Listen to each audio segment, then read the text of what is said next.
Yo, what's up mga tol? Andito na naman po tayo sa panibagong episode ng Rudical Reactions. At ngayon, isang madugong laban, isang classic na laban ang papanoorin natin ngayon. Syempre, walang iba kundi ang M-Sight versus MR Industria sa Flip Top Second Sight 12.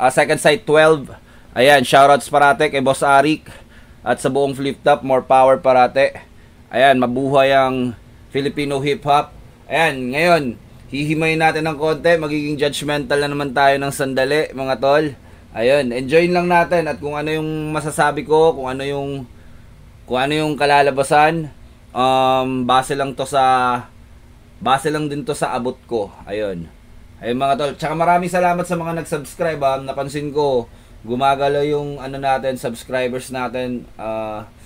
Nadadagdagan, kaya maraming salamat kahit mangilan-ngilan lang kayo. Sana dumami pa tayo mga tol. Tuloy-tuloy lang natin to. Enjoy natin. Let's go.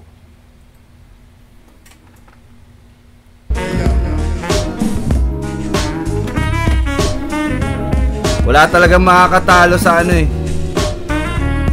sa intro. Sa intro ng Flip Top. Ang lupit talaga. Flip Top, Second Sight 12, nandito pa rin. TIU Theater, Makati, huling laban na ngayong gabi. Unang event ng taong 2024. Flip Top magigay para sa sarili nyo at para sa lahat mga kasama natin dito.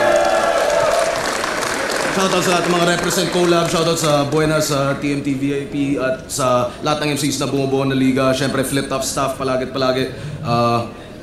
Crown, Black Manila, RJC, Hypebeat, Branded, lahat ng tumutulong sumusuporta, Got Bars palagi, Motos Battle League, Polo Battle League, at sa kanan ko, representing Pasig at Leyte, para sa inyo, mag-ihay tayo lahat para kay M-Sight. Ayan, pare si M-Sight. Tinatapo, gate ng daliri na lang natira, wala na two-piece pagkatapos. Shoutouts nga pala syempre, Crown Manila palagi. Ang lakas niyan tol, malakas yan si M-Sight. Sa shoutouts sa Flip Top, saka tropa din. Yan, kung nandito tropa din yan. PPCM Macau, 100%. Syempre buong Motos Battle League, sana supportahan nyo. At syempre supportahan nyo rin yung bago naming content, Hip Camp. Sa kaliwa naman, silang Cavite represent para sa inyo, magigay tayo lahat para kay MR Industria. Ayan, isa rin sa malakas, pre.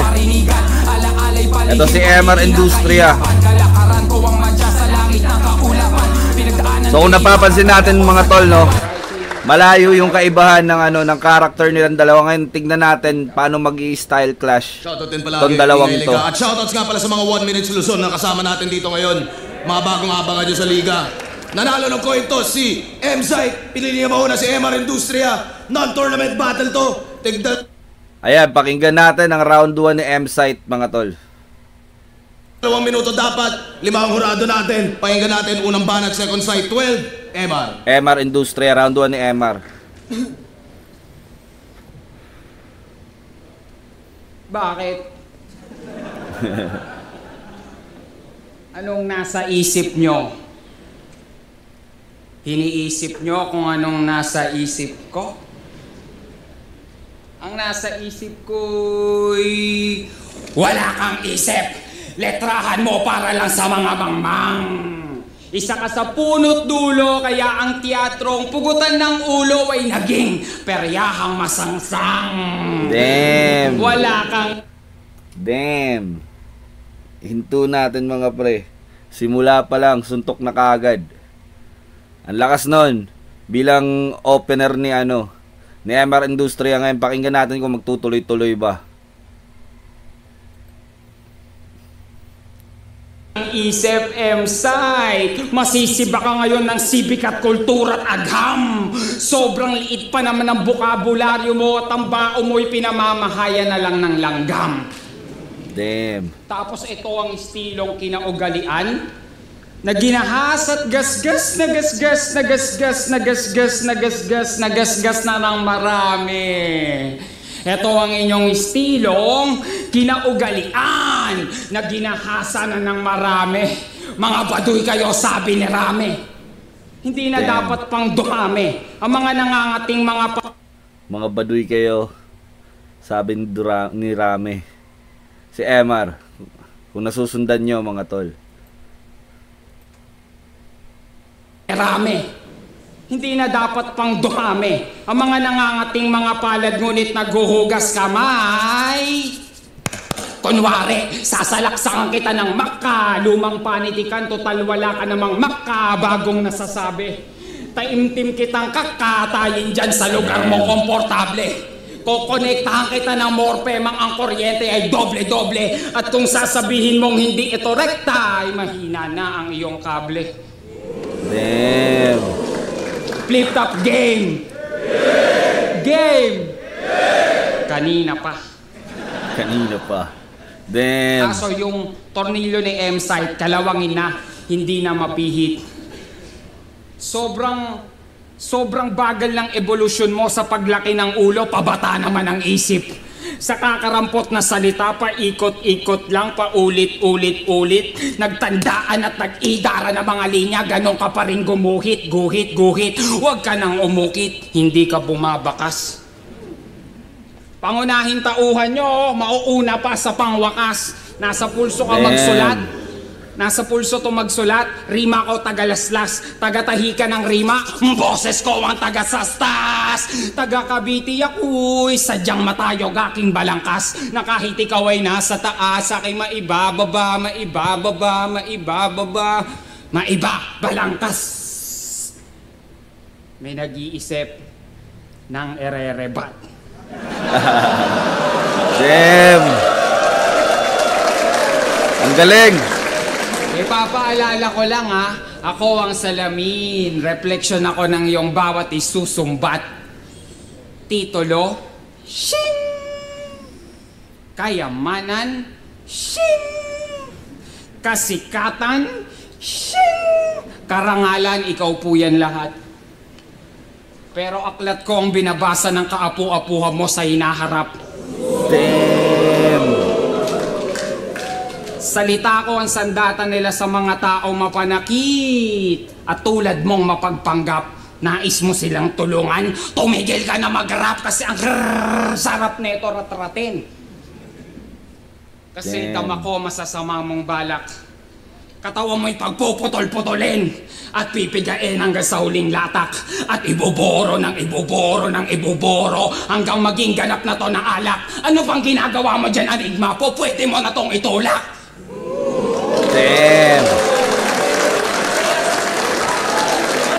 Ang ganda na round 1 ni MR mga tol. Ang lakas. Sobrang naaastigan ako sa mga rhyme scheme niya. Bagong flow. Yung mga parts na nagbe-bend siya ng words. Naglaro talaga siya dito sa round 1 niya, men. Kumbaga, yun yung adjustment na ginawa niya. Stepping out sa circle ng MR Industria na kilala natin para magpang-abot sila. Kasi nga sinabi ko kanina, panoorin natin paano yung style clash nilang dalawa kasi nga magkalayo sila ng style mga tol. Hindi sila magkatulad. Alam naman natin MR Industria, abstract rap, unorthodox. Kaya yun no, ganun yung ginawa niyang adjustment mga tol. Kaya kung i-rate natin from 1 to 10, ibibigay ko yun ng 8 kay MR Industria. Ngayon, pakinggan naman natin at panoorin paano sasagot si M-Site. Ayan. Pakinggan natin round 1 ni M-Site mga tol.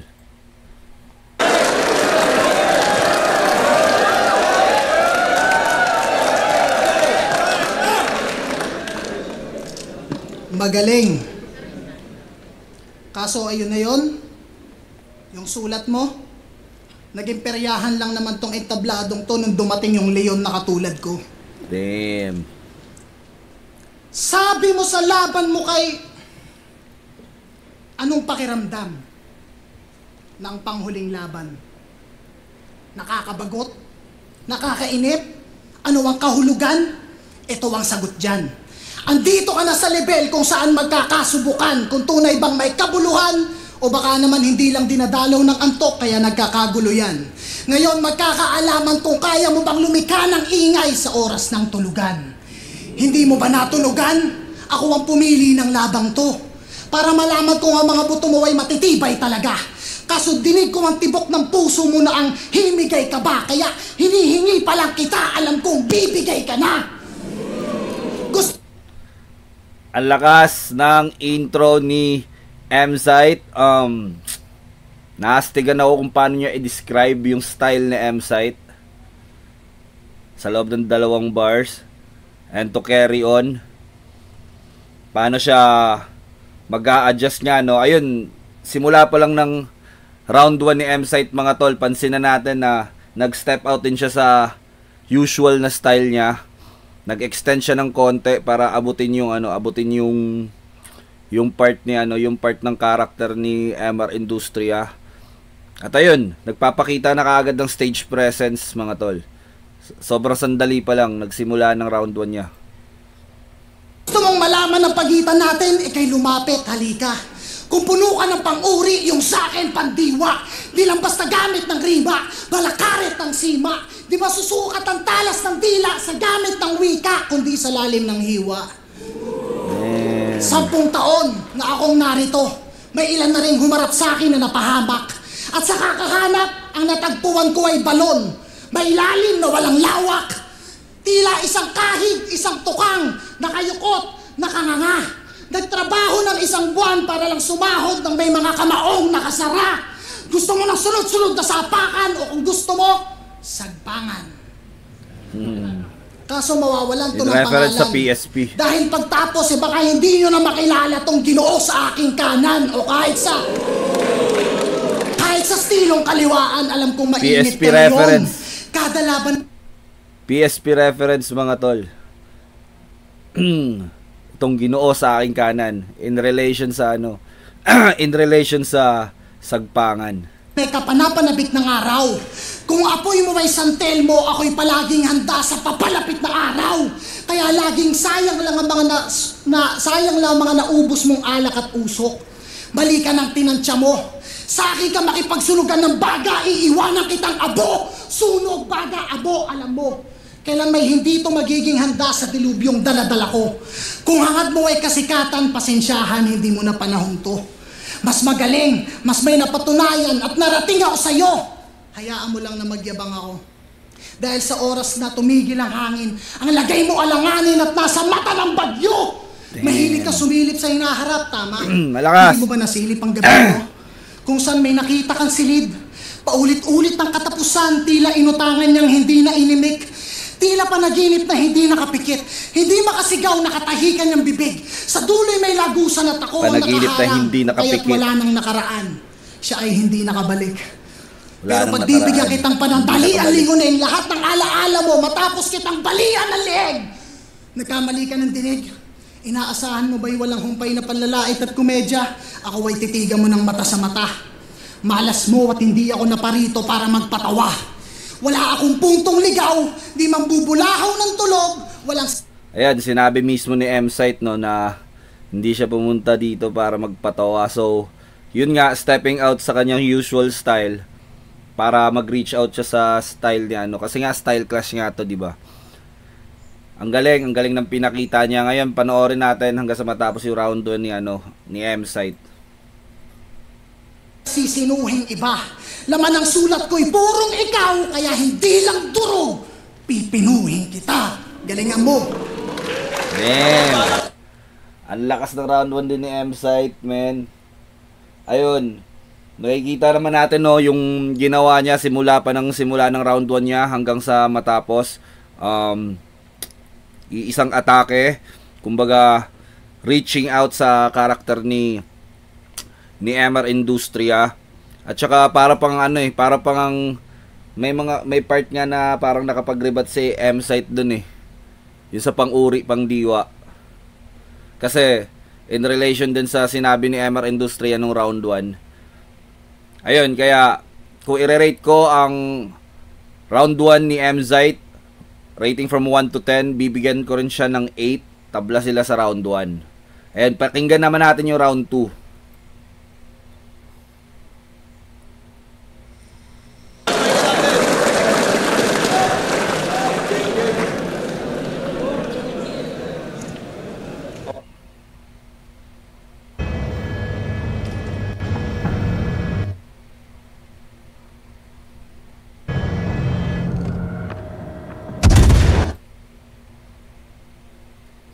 Wala naman. Pero, base sa mga narinig nyo at narinig ko sa'yo, senyales siya ng malalim na depresyon. Damn. Ito yung rebat niya, sobrang kakaiba. Natural, depresyon, hindi halata. Na ganito ang itsura ng makatang malungkot sa harap ng kanyang mga pinapasaya. Namamanhid na panloob na sa palabas na ito niya lang na ipadarama. At ang tanging lunas kong dala ay ang patayin ka kasi wala kang halaga. Tarantadong manipuladong akala mo ikaw ang nang mamanipula. Puna ka ng puna ng mga ayaw mong maging, di mo napupuna na naging, ganon ka na. Damn. Ganon na rin ang iyong destinasyon na gawa mo pang ikumpara. Ang ginugol mong mahabang panahon, pero hindi ka naman ang iba sa iba habang sulat ko inaaral. Literatura pampanitikan. Sulat mo tinatapal sa sigmura ng kabag ng mamamayan. Magsukatan na ng kalakal, hindi neto makakwenta aking kalakalan. Magmumukha ka lang veteranong kulang-kulang at yon ang iyong kakulangan. Damn, ang lakas nun. Bunga ka lang ng sama ng loob Kulang-kulang na kakulangan. pinitas ni Eva at Adan.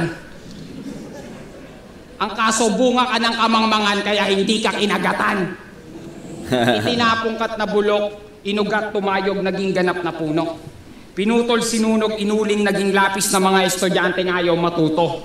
Damn. Mula dun sa bunga, no? Naging lapis ng mga estudyanteng ayaw matuto. Fuck, man. At nang dinala namin sa pagamutan ay sinapian pala ng nuno. Alam nyo na yung kung sino, hindi ko na kailangan pang ituro. Damn.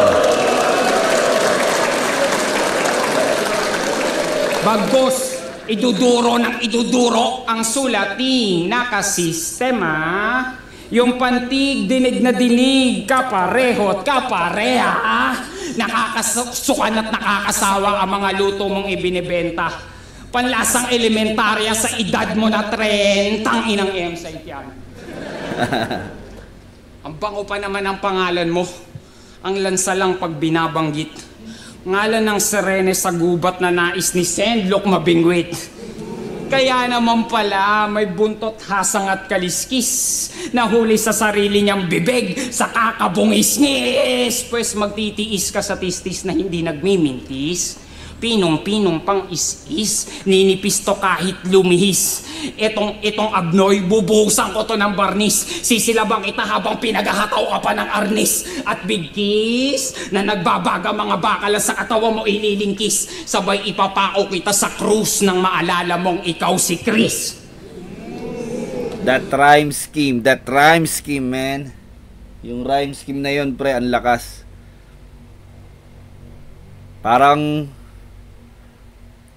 Para siyang ano eh, parang ninja ba o man ng ano na may hawak na katana.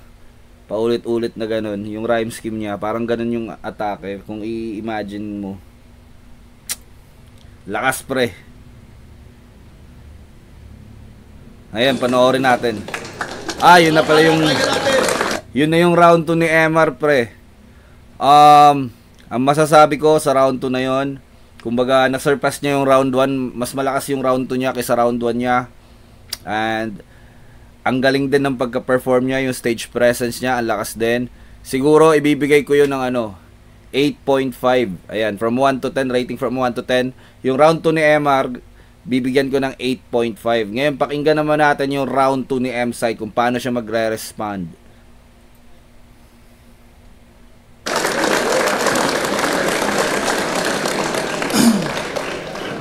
Napakahusay mo magturo.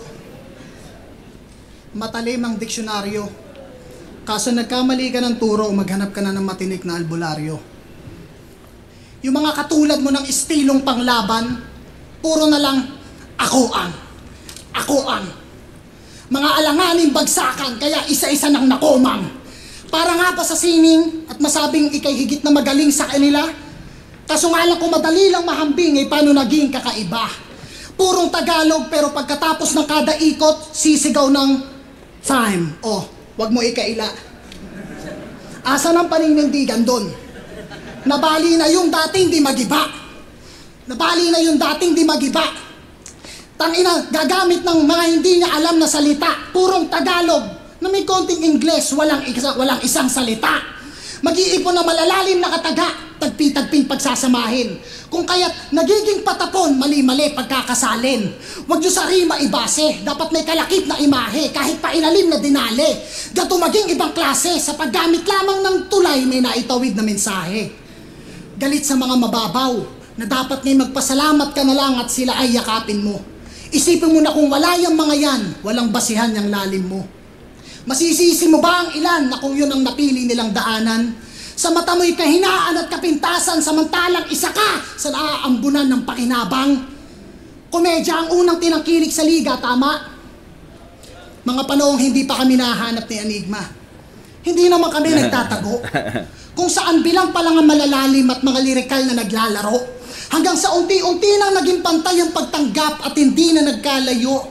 Ang punto ko dito, huwag kang bano. Kung walang mga namuhunan, walang industriyang lalago. Matuto kang rumispeto ng pagkakaiba, wala pa tayo sa sukdulan. Hindi pa yan ang ugat ng lahat. Ito ay piraso pa lamang ng bubog sa mga umaastang mulat na mulat. O ano na, makalumang tao. Nagulat ka ba sa kaharap mong kawal? Na tila tukhang na sa panahon ng bato, biglang nilabasan ng bakal? Kaya bilisan ang hakbang ng matalisod. Magugulantang sa kada ikot. Nasa ulo mo ang tanda, kaya malabo yan na makalimot. Pag natapa, pagkatakba, halaluhod, tapat sa bilog. Sa iiwanan kong marka, walang paghilom. Sariling wika ba? Sige po kang bibig, bang-bang sa taga-ilog. Para saan nga ba ang lahat ng to? Para saan nga ba ang lahat ng to? Ano ang nais kong iparating? Nais kong matuto kang gumamit ng sandata na hindi nasasakripisyo ang galing. Kahit na alam ko ng lahat ng to ay baliwala, sapagkat ang tanging nais niyang gawin ay ang magpaputok sa ulo na walang gamit na baril. Damn. Ang lakas ng round 2 ni M-Site, pre. Kumbaga, para sa akin, kung ano yung round 1 niya, ganun din kalakas yung round 2 niya. So, kung i-rate ko yon ng 1 to 10, ibibigay ko yun ng 8, mga tol. 8 yun para kay M-Site. So, yung round 2 is naipanalo ni MR Industria. Ayun, sobrang lakas ng round 2 ni MR Industria kasi pre, malakas din naman yung kay M-Site, pero yun nga, hindi siya tumapat. Gahibla lang talaga yung yung diferensya. Kaya yun, pakinggan natin ng round 3 ni MR Industria.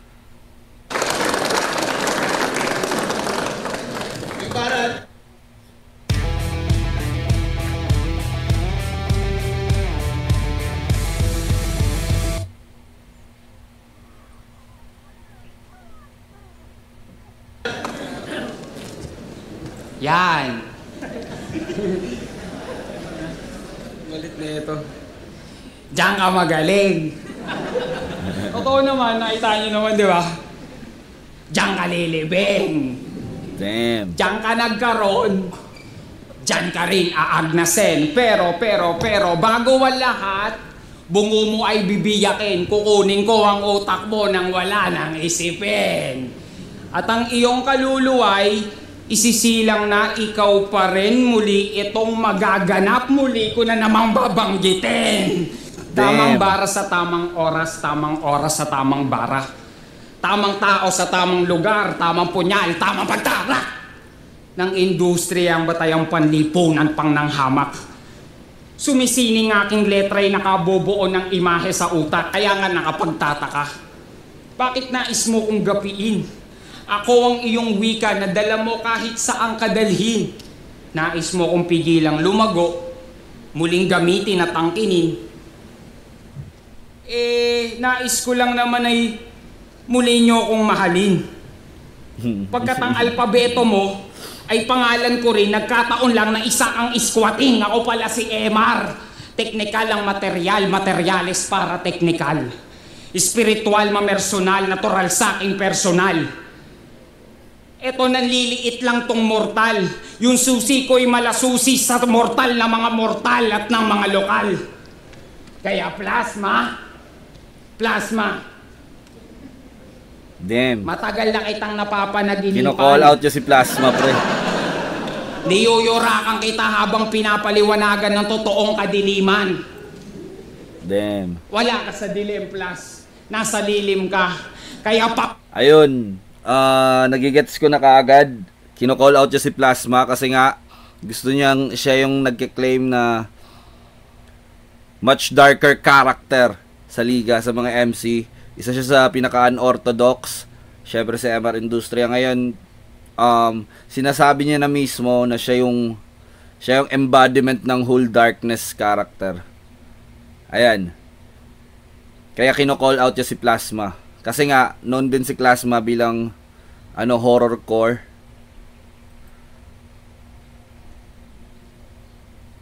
Paulo, yung pangalan yung dalawa, iaalay ko sa aking ina, ibabalik ko sa Biblia. Yun ang correlation ng ni Plasma tsaka ni M-Site na napagkabit niya. Napag-connect niya yung dalawang pangalan na yon sa mga real name nila, Paulo at Paulo. Galing. Alam ko hindi ito ang pangarap mo sa aking maging. Pero hindi mo kasalanan na pinili kong maging kalawakan kaysa sa pagnanasa mo sa aking maging isang bituin. Pero sa'yo ako nang galing, ma. Kaya kong higitan ang mga kaya mong gawin. Kaya kong patunayan na mas makinang ang bituin sa pinapangarap kong dilim at isa ka sa patunay. Isang bituing lumilikha para sa akin. Dilim ko ang patunay. Damn. Na ako ang nasa likod ng kinang ng mga humahamak sa akin. Dilim ko ang patunay. Na ako ang kulay sa mga piyesa ng mga itinatapat sa akin. Pagkat ang kadiliman mo ay kaya kong yakapin, kaya kong gunawin. Dito ko nasusukatin at kaya wala ako sa isa buhay para katayin ka't hindi na buhayin. Sa aking kamay ka mamamatayan na napatunayang pangitain. Patunay lang na ang pangitain ay kaya kong totohanin at yan ang pinagkaiba natin. Damn. So yun ang round 3 ni ni MR. Ang lakas niya in a way na lumayo siya dun sa top. Iba yung topic niya sa round 3 niya compared sa previous rounds niya kasi dito napasok niya yung segment ng kay Plasma. At the same time, na-call out niya si Plasma. Ayun. Tapos yung pinaka-punchline yun is yung one thing in common pala dun na pag-connect niya si M-Site tsaka si Plasma kasi nga parehang Paulo. Ayun. Tapos yung nakapag-message pa siya sa airmats niya, men. Ayun. Ang ganda ng round 3 ni MR Industria dito, mga tol. Kaya ako i-rate ko, ibibigay ko ng 8.5 pa rin. Ayan. Na-surpass naman niya. Tingin ko mas malakas pa rin, tumapat lang yung round 3 niya sa round 2 niya. Ayan. Ngayon, panoorin naman natin ang round 3 ni M-Site, mga tol.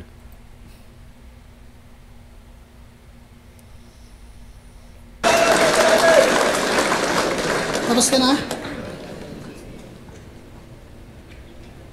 Mali ka ng tugon. Kung sinabi kong tapos ka na, hindi yung tanong. Damn. Maniniwala ka ba kapag sinabi kong kung ano ka ngayon ay ganyan kami noon? Kaso kung gusto mong tumagal, kailangan mo matutunang sumabay sa pagbabago ng panahon. Kaso ngayon, yung estilong akala ko'y limot ko na nanumbalik, pinagtuunan ng labis. Tandaan mong mas madiin ang sulat kapag mapuro lang lapis. Yung mga tunog magkakawangis, puro komedya, pwe! Patayan tong inuohan mo. Sumigaw ka dyan at maglupasay hanggang mapaos. Sa digmaan, hindi inaalam kung sinong may mas mahusay na panday. Ang mahalaga, sinong buhay pagkatapos. Evolusyon tabaka mo. Gaano man kalawak ang kagubatan, sa dambuhalang alon ay lunod. Lahat ay wawasakin. At ang tanging matitirang nakatayo ay yung may ugat na malalalim. Nangyari ang hindi inaasahan. Nakulong at nagtigil ang mundo, binalot ng sakit at kahirapan.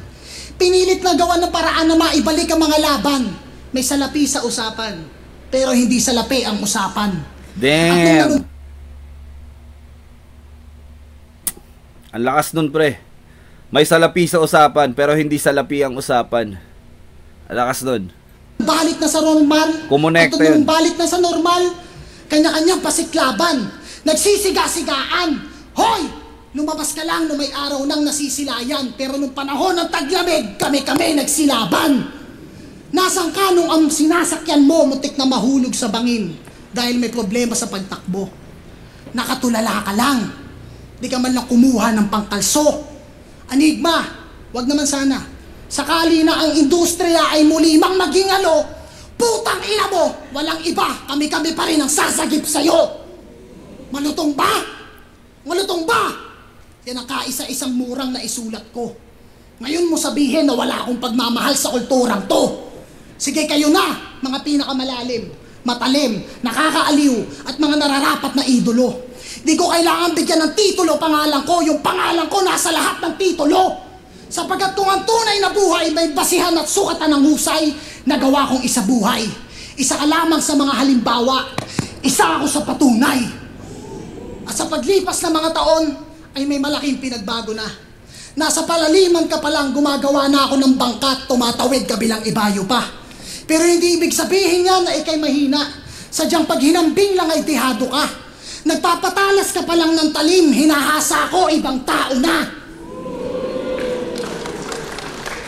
Sapagkat matatapos din ang panahon ng pangangaso, may hangganan din ang pag-apak sa ganto. Pero kung sakaling mawala man ako, ang iiwanan kong pamana ay mga palaso. Ang desirasyon ay sa iyong tuhod, sa balikat, sadyang katawan mo ang pagbubuntungan. At yung mga bakante naman, magmimistulang palatandaan ng mga hindi ko pa napupuntahan. Ikaw ba ay naguguluhan? Ako ang bugtong na hindi masagot. Bukod tanging nasa harapan mong hindi mo abot, mali ka nang nasilip. Dito ang hinaharap. Tanong ay bakit ganto? Napag-iiwanan ka na Emar, ang kalaban mo yung dating ako. At bago matapos to, at ang mga nakikinig mag-ingay, magaling ka naman, kaso nadala sa maling palagay. Mahusay bukod tanging sa mga naging kasabay, ang pagkakamali niya lang ay lumaban sa taong anumang sining ay kayang gawing pamatay. Damn, ang lakas ng round 3 ni M-Site, man. Alam mo, ito lilinawin ko ang lakas ng pyesa ni M-Site. Pero, sa tingin ko, may part ng round 3 niya na hindi akma kay Emar. Nung sinasabi niya na sobrang nauna siya, parang sinasabi niya kasi na sobrang mas nauna siya sa eksena kaysa kay Emar. Tumakbo sa isip ko, si Emar kasi active na nung mga time na yon, nanatili nga lang underground. Ayun, sila M-Site, si M-Site kasi maagang nagka-break. Syempre, mas advantage pa rin kasi yung nasa Metro kaysa dun, si Emar kasi nasa Cavite. Ayan, matagal na to si Emar, kumbaga magkasabayan lang sila, pero si Emar mas more on underground lang nagalaw. Matagal na rin yung uprising, pre. Ayun, pag simula ng uprising, andyan na rin si Emar eh. Tingin ko hindi siya yung isa sa first batch, pero nag-e-exist na si Emar Industria nun. Ayun, so dun sa part na yun, hindi yun akma para kay Emar, yung topic na yun ni ano. So, ibibigay ko ng 8.5 pa rin. Kumbaga, tabla sila. Ayun, rating ni M-Site sa round 3 niya, 1 to 10, 8.5. So, tabla sila ni Emar sa round 3. Kumbaga, sa conclusion ko, panalo si Emar sa battle na to dahil sa round 2 niya, mas lamang siya doon. Sa round 3 tabla sila, sa round 1 tabla sila. Ngayon, sa akin lang naman yun, no? Kaya, hindi naman yun yung basehan talaga. Yung sa akin lang yun. Kaya tol, maraming salamat sa mga nanood, at kung umabot kayo sa part na to, maraming salamat talaga sa mga nag-subscribe, at huwag kalimutan din na mag-subscribe sa aking YT channel, at i-follow nyo rin ang aking Facebook page, Rudik. Yun yung active ko na page, at yun, ring nyo yung notification bell dito, palakihin natin ng community na to. I-comment nyo lang kung ano yung hindi ko na mention na worth mentioning tol sa battle na to. Paki-comment na lang. Ayan, kung total nanguhusga ako, okay din, nahusgahan nyo yung pagre-review ko, yung reaction vid ko. I-comment nyo lang mga tol. Kung hindi naman bias, i-consider ko naman yung comment na yan. Ayan, maraming salamat sa inyong lahat. Maraming salamat sa inyong suporta once again. Shoutouts kay MR Industria at saka kay M-Site. Congrats sa napakalakas na battle. At syempre, kay Kuya Kebs at kay Boss Anigma. Shoutout sa Flip Top Battle League. Mabuhay ang battle rap sa Pilipinas. Ayun, hanggang dito na lang tayo. It's your boy Rudy. I'm out. Peace.